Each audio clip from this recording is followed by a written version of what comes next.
నమస్తే మిత్రులారా, నేను మీ శ్రీనివాస్ చౌహాన్ అడ్వకేట్. మిత్రులారా, భార్యాభర్తలు విడాకులు పొందిన తర్వాత భార్య తిరిగి భర్త పైన, భర్త యొక్క తల్లిదండ్రులపైన, భర్త యొక్క బంధువులపైన 498A వరకట్నపు వేధింపుల కేసు ప్రజెంట్గా మనము 85 ఆఫ్ బిఎన్ఎస్ కింద పరిగణిస్తున్నాము.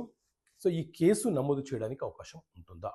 సో మిత్రులారా, 498A ఆఫ్ ఐపీసీ అంటే గతంలో వరకట్న వేధింపుల కింద భర్త, భర్త యొక్క బంధువులు, భర్త యొక్క తల్లిదండ్రులు, భర్త యొక్క సోదరులు ఎవరైనా ఒక మహిళను వేధిస్తున్నారంటే ఆ మహిళ పోలీస్ స్టేషన్లో కంప్లైంట్ ఇస్తే పోలీసులు గతంలో ఉన్న ఐపీసీ సెక్షన్ 498A ప్రకారంగా వరకట్నపు వేధింపుల కింద కేసు నమోదు చేసేవాళ్ళు.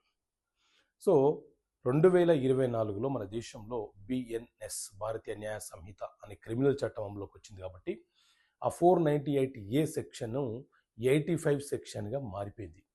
సో భర్త, అతని బంధువులు, అతని కుటుంబ సభ్యులు ఎవరైనా సరే, ఎవరైనా కోడల్ని వేధిస్తే కోడలు పోలీస్ స్టేషన్లో కంప్లైంట్ ఇస్తే ఈ 85 ఆఫ్ బిఎన్ఎస్ కింద కేసు నమోదు చేస్తుంటారు. అయితే భార్యాభర్తలు ఇద్దరికీ విడాకులు అయిపోయిన తర్వాత భార్య తిరిగి భర్త మీద, అతని యొక్క బంధువుల మీద 498A అంటే 85 ఆఫ్ బిఎన్ఎస్ వరకట్నపు కేసులు ఫైల్ చేయడానికి అవకాశం లేదు. గుజరాత్ రాష్ట్రంలో Ramesh Bhai versus state of Gujarat అనే కేసులో గుజరాత్ హైకోర్టు చాలా స్పష్టంగా తీర్పునిచ్చింది. ఒక వ్యక్తి తన భార్య నుంచి విడాకులు పొందిన తర్వాత భార్య తిరిగి భర్త పైన, అలాగే అతని యొక్క బంధువుల పైన 498A కేసు ఫైల్ చేసింది.